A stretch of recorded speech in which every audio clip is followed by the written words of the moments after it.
Good afternoon, people.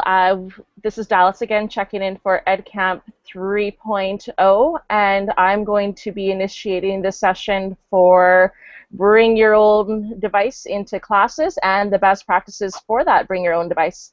With me today, I also will have Tammy. I'll start with a brief introduction of myself, and then I'll have Tammy introduce herself, and we'll get to chatting, the two of us. So my name is Dallas. I teach in New Westminster, British Columbia, and live in Vancouver. But I teach at an alternate school, so it's grades 10 through grades 12, with a population that is predominantly on low income and many other struggles in life. So it's always an entertaining day and challenging day, but never dull. And Tammy, what can I tell, or you could tell us about yourself? I'm Tammy. I teach in Huntsville, Alabama at a K-8 school. I teach sixth grade American history, and we are going to try BYOD school-wide this year. That is exciting yet daunting all at the same time to me. Are you going to have any one person that's in charge of kind of rolling it out to the whole school, or is it kind of free for all? Well, two of the one teacher and myself has gone through training, so we'll probably um, head up any of the questions and organizations. It was initially meant to be just the two of us Yeah. uh, doing a pilot program, but the principal feels like he wants the entire school to do it this year, so we'll see That how it goes. it's a scary process, and I wish you the best of luck taking care of a whole school, knowing how many variety of devices there are out there. So you said you were going to do a pilot program with yourself in another class, and grade six histories, was it? Yes, I'm grade six history, and Okay. the other classroom is a seventh and eighth grade classroom. Okay. And have you used it in your classroom, done a BYOD before in your Yes, classroom? yes, a couple of years ago I did. And what do you use with the BYOD? How do you roll that out in your classroom? What does it look like? Well, because of the variety of devices that are going to come in, my focus is going to be to stay away from apps as much as possible and do more web-based things. Yeah. Okay. And do you have any ideas with web-based things or like any particular web-based programs that are available on all, or do you just think you're going to roll it out there to general internet use, or are you still in that testing and trial era? Well, this past year, the second semester, I have access to 13 iPads on my grade level that we share among the sixth grade teachers, and so I used them this past year and tried out things like Today's Meet as a back channel. Yeah. Um, of course, the Socrative app, I think that you can get on multiple types of devices. We Yeah, you use can. Socrative, and we used the Linoit, the digital bulletin board, a lot this year. Oh, So I I'll haven't start heard of with that one. those three. Oh, it's very cool. It's Socrative, or I'm quite familiar with, and I use that with my class and students as well. Because with BYOD, you never know what kind of device you are getting in, Right. and Socrative is one of those ones that you can use with the PC, the Mac, the iPhone, the Android, the BlackBerry. It kind of covers all bases. They don't all have full function, but it's pretty well there for everyone to be able to use and access. Oh, So, I love on that app. I love the because I at one time a few years ago I had the student response systems by e-instruction, and that format was so uh, it was so user friendly. And then we went to the smartboard student response systems, yeah. and it was not so much user friendly. So I'm really enjoying the student response capabilities of that. Well, and not to talk too much about it as well, because but it falls into the BYOD. The fact that you get instantaneous response with it, as Yes. it's with the students, you get the live feed. You can automatically see and do a quick poll of who understands and who doesn't, or do you want to move on? Do we need to repeat as an instructor, which kind of gives us a lot more information. Because I know for myself personally, what I'd use it Socrative for with the BYOD is polling my students I often get blank stares regardless if they understand or don't understand because they're a little bit shyer and don't want to seem like they're not as intelligent or that they don't have as many good ideas as their peers. So I always do a quick poll to kind of see, do I get it? Do you get it? Can I move on? Or, okay, how far back do I need to go? What do I need to repeat? So I kind of like that idea with it, that it's that instantaneous. I get to adapt and I change my lesson right on the spot, and I don't have to do kind of like a. Lots of teachers will do an exit slip sort of to see where they are in understanding, so I don't have to wait to the next day. I can deal with it right on the spot, which is one of the things that I like. Yes. Um, so we've talked a lot about soccer. Do you use BYOD for anything else in class, or do you intend to this year? I I'm going I'm going to try some different things once I see what types of devices we have out this when we get back to class. Yeah. Okay. Is there any particular device that you're familiar with, or that you've experienced with your students bringing in more so than any other? A couple of years ago, the students that brought the devices in were more cell phone based, so they weren't the smartphones. So, Yeah. it was, I used a couple of years ago. I used Poll Everywhere a lot in my class. Yeah. So that's where we got some of the experience. Yeah. Nice. I know for myself with this BYOD, I often use it actually, and my students, I have them use it with Twitter quite a bit. So I set up a Twitter account with my students so they have their devices in hand. And so if they have an immediate question, again, kind of that more of the feedback, because my students are quite shy or reluctant to share for fear of being kind of called out in front of their peers, Mm-hmm. given the student base that we have. So what I do is the students can DM me. They can send me a direct message to my teacher Twitter handle, and then that way I'll go ahead and I'll take their questions and put it out to the class and talk about it to the class. And then that way they kind of start to build their confidence level, seeing that when their students don't react to my suggestion or my ideas that I'm sharing, which are really theirs, it starts to kind of build their confidence level a bit more. So eventually they wind up actually speaking aloud and sharing their ideas in front of their peers in person, and I'm no longer the middleman or the Right. middlewoman. Yes. Um, Oh, go ahead. yeah, my students are young for Twitter accounts, so that's why we Yeah, have things like today's meet and things like that. But they're not, and of course their names are still there on today's meet. But yeah. Well, and so it's kind of a gray area for me with what I'm allowed to do and not allowed to do right, with my students. But given the fact that many of my students are their own guardians or living on their own, I get a little bit more wiggle room on that one. yeah. To put it out there to anyone that is watching this feed, if you have any questions for us, if you go to the bottom of the Hangout on air on YouTube, you can go ahead and you can ask any questions you have for Tammy or myself with regards to BYOD as well. So it's not just the two of us talking back and forth. Um, so another couple of different things that I kind of like with the BYOD is the fact that, again, I feel that I'm talking about myself because there's so few of us. Um, Low income. So low income with me, and I'm going to say low income with me in terms of my school. So Uh-huh. I don't have a lot of devices available to me. We have a computer lab that we share with the Adult Learning Center that's also in the building, which houses 20 computers. So if you get 20 computers in an open computer lab, that's really not enough to house the drop-in adult learners as well as my students within a classroom setting. So by them bringing their own devices, some are getting into bringing laptops and a couple bring tablets, more so laptops or cell phones and smartphones. And then that way I get to do a little bit more on the spot with them. I also like the fact that if they have a question, I just say, I don't know about it.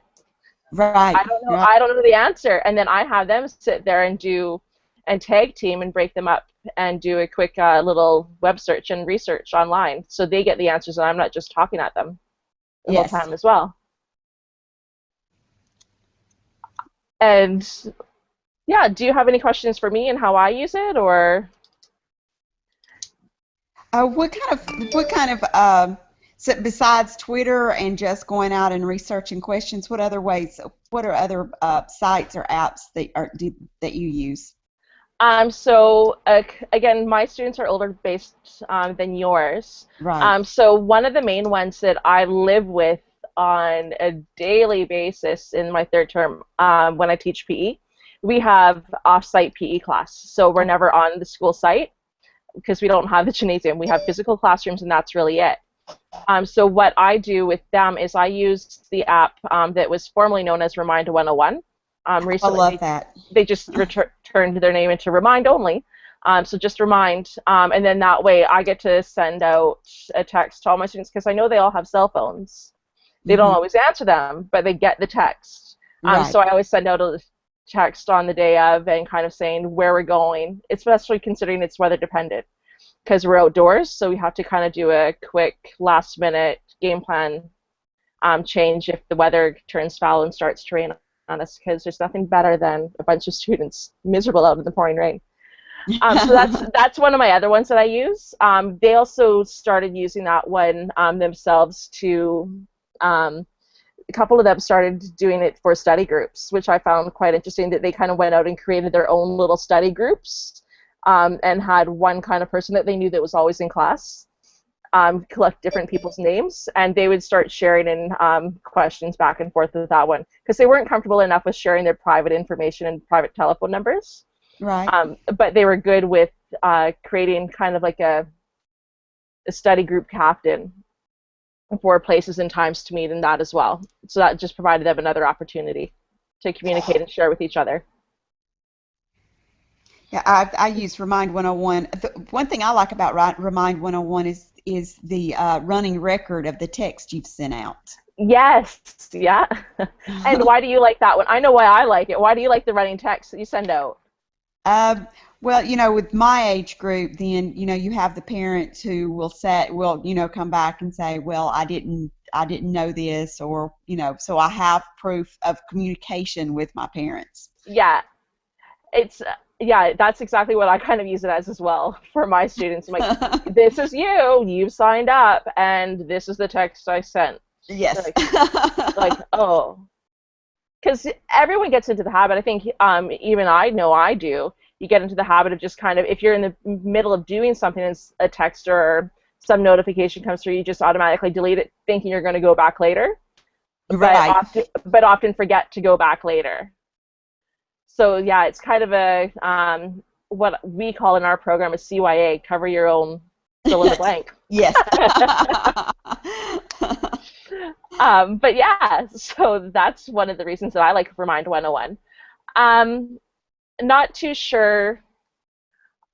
I have my students, depending on what they're doing, some of them will bring the laptops in class. And so with that, uh, I'll have some of them to kind of do, it fluctuates year to year and class to class. But I'll have students kind of be official note taker.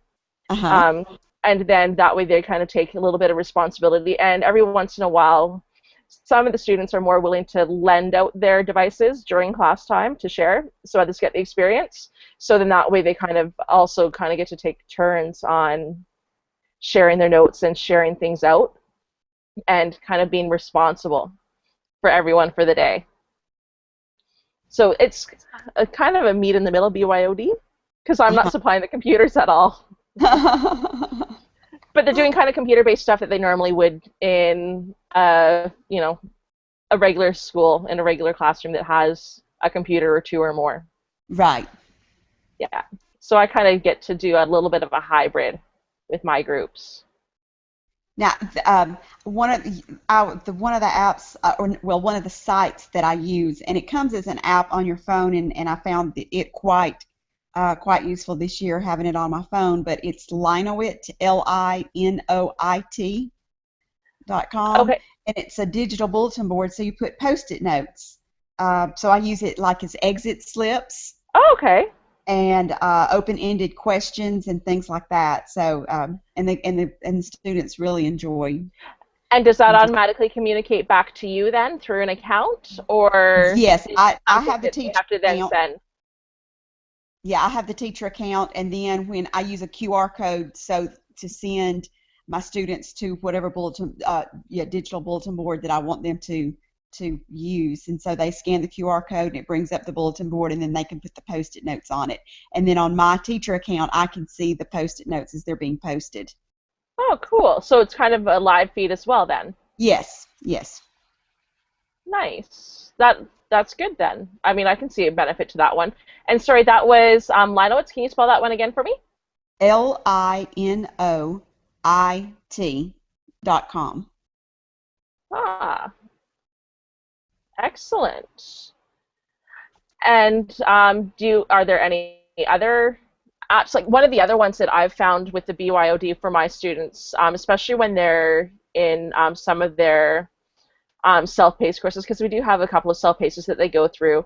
Uh-huh. It's available on tablets as well as most smartphones and Androids. I don't know if it's BlackBerry compatible yet, but flashcardlet. Oh, I have So not heard of it's that. it's it's a virtual flashcard. We all remember taking, or at least I always did. You would take the, recipe cards from mom's cupboard, and you'd start writing all of your notes on them to kind of study and prepare for tests. And so this is kind of a virtual one that they can carry with them wherever they go. So instead of having that big stack of recipe cards that you're trying to figure out what to do with, you get to go through and work along with those as well. And you get to check them off. Yeah, I'm Uh-huh. confident. I don't need to go back to that term, or a little bit more of the no, I need to keep reviewing that one. And you get to randomly shuffle, or you can do them all in linear order to how you enter them as well. So it's a little bit more of a flexible thing, and it provides just another study tool for students. So every once in a while, I have a few students that as soon as they get a new definition or a new term or a new equation, they'll automatically enter it into the flashcardlet, and then they'll have that with them. So it's just another way of them taking their notes and being able to study from as well on the go. Oh, I like that. And I'll share that one out as well. And we're not getting any questions. So again, if anyone wants any questions on BYOB or BYOB, you can tell where my mind is. Anyone with the BYOD, bring your own devices into your classrooms and best practices. Again, ask your questions down below on the YouTube link, and we will try to answer them to our best abilities. So we've kind of covered. Have you found that there's a little bit more resistance? I'm kind of curious about why your principal decided to forego the whole trial period with yourself and the other class and just go completely school-wide. Was it something that was kind of more of a district initiated, or was it just himself really wanting to go that way? And how does your principal support yourself and all the other teachers with the BYOD? I Or the do you know how he plans on supporting you? I don't, but the pilot where the two teachers in the classroom was a district-wide initiative. There was so two teachers from each school in the district came together during the year of this past year and went through training, Yeah. and our trainer was actually from Forsyth County Schools in Georgia. They've been featured on I think an ABC news program or something. But so the lady that was over that in Georgia came and trained us one day of training, and so we went back, and I've been at that school for a long time where I am now, and there's always been an issue with bandwidth, and so one of the issues when each grade level at my school got 13 iPads per grade level, the issue was the iPads would lose connectivity because of having to share bandwidth. Yeah. And so one of the issues that I thought about once I finished with the training was, if our class doesn't have, if our two classrooms didn't have separate routers with their own personal passwords, then once the students logged on to the network at the school building, we would have to make sure that they logged out before they left our classroom, or it would continue to steal bandwidth. Yeah. So he thought that through and thought, well, he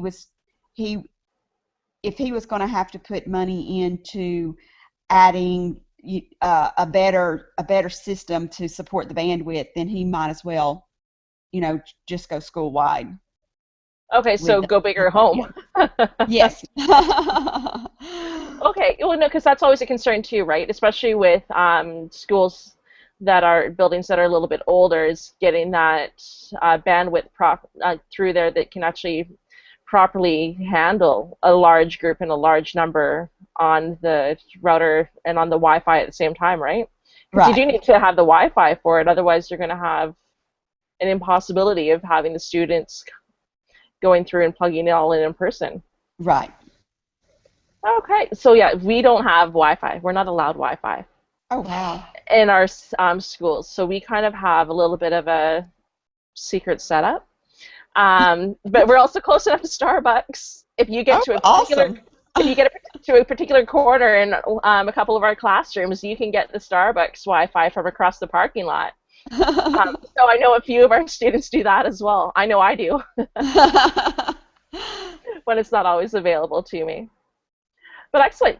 Is there anything else you want to go ahead and share there, Tammy? Otherwise, I don't know if I have anything else, so we might want to just kind of wrap it up and see what else we can find out there for Okay. Edcamp Sounds Home. good.